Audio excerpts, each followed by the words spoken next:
On a frosty New Year's Eve, as snowflakes danced in the twilight, three friends named Arav, Mira, and Kabir crunched along a snowy path. They weren't heading to see the village fireworks or to grab a bag of sweets. Their destination was the cozy little cottage in Kashmir, home to the one and only Aunty Witch. Now, Aunty Witch wasn't the kind you read about in scary books. She was famous for her incredible story stalies of trees that whispered secrets, apples that could fly, and stars that would listen to your wishes.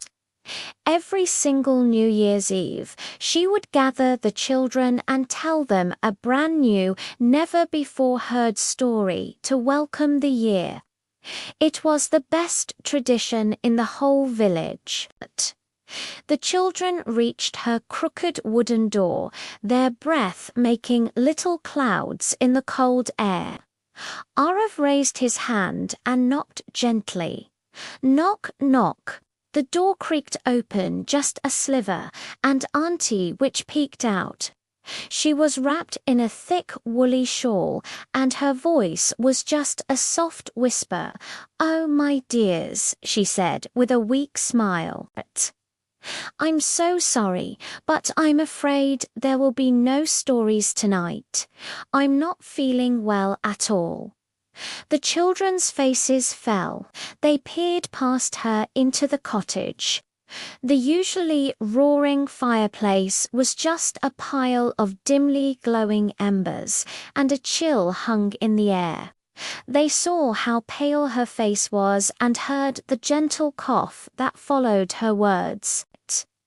Mira whispered to her friends, "She looks really sick." Kabir, always observant, frowned and added, "And she's all by herself." Arav, ever the leader, gave a firm nod. "We can't just leave her like this. We can help," with Aunty Witch resting in her favorite armchair. The three friends quietly decided to make the cottage warm and cheerful again, as Kabir and Arav added logs to the fire. Mira's eyes scanned the room, filled with curious jars and bundles of herbs. On a dusty old shelf, she spotted a large leather-bound book.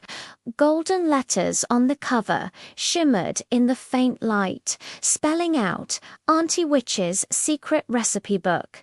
"Guys, look." Mira gasped, carefully pulling the heavy book down. As she placed it on the table, a little puff of dust flew up, and the book creaked open all by itself. It wasn't magic, just a very old book, but the page it landed on felt like a sign. The title, written in elegant cursive, read, "Soup for Strength and Warmth." It wasn't a complicated spell or a magical potion. It was a simple recipe with one special ingredient listed at the end: a pinch of kindness. The mission was clear. The children sprang into action. They found fresh carrots, plump potatoes, and leafy spinach in Aunty Witch's pantry. They ran back to their own homes to grab some fragrant ginger and garlic. Back in the cozy kitchen, they chopped and stirred, their quiet determination filling the room. The pot soon began to bubble, and a delicious, hearty aroma filled the air. "Wow," Kabir said, taking a deep breath. "This smells even better than magic."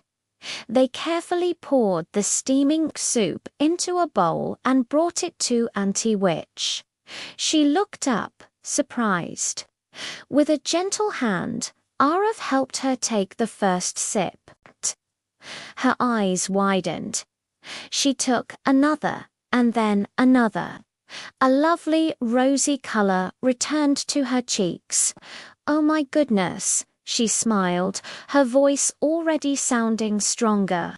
This is the most wonderful magic I've tasted in years. With every spoonful, her cough seemed to fade, and a warmth spread not just through her, but through the entire cottage. Just then, the sky outside erupted in a dazzling display of color. Red, green, and gold fireworks burst across the night, announcing the arrival of the new year. Feeling so much better, Aunty Witch looked at the three smiling faces before her. "I couldn't tell you a story earlier," she said warmly, "but now I can sing you one." She reached for a tiny silver bell on her table, gave it a little ring, and began to sing a joyful New Year song.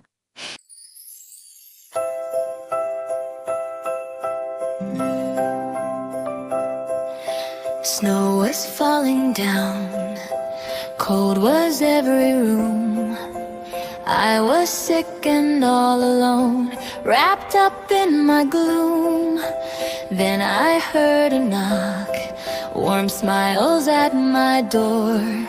Soup and love you brought to me, I'm not sick anymore. Jingle bells, kindness all the way.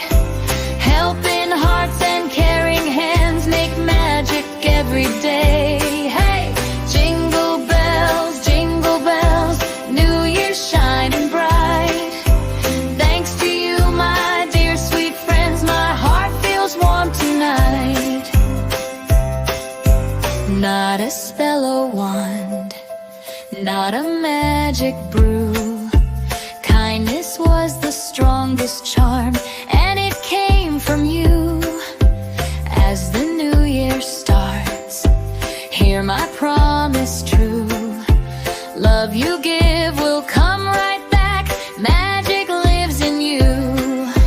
Jingle bells, laugh and sing and cheer.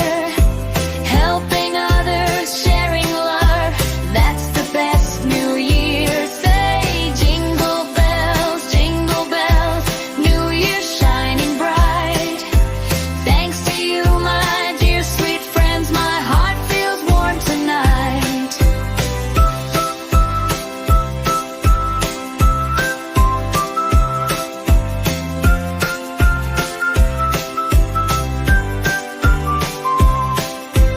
Not a spell or wand, not a magic brew. Kindness was the strongest charm, and it came from you.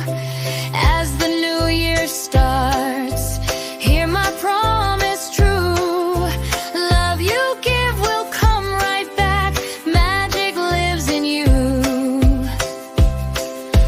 Jingle bells, laugh and sing and cheer. Helping others, sharing love, that's the best New Year's. Jingle bells, New Year shining bright. Thanks to you, my dear sweet friends, my heart feels warm tonight.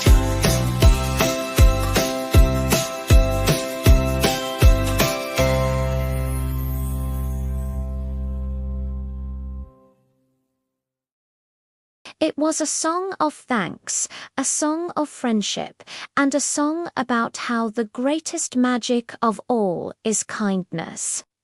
And so the children learned that sometimes the best stories aren't told with words, but with caring hearts and helping hands. Thank you for watching, and don't forget to spread your own kindness this year. See you next time.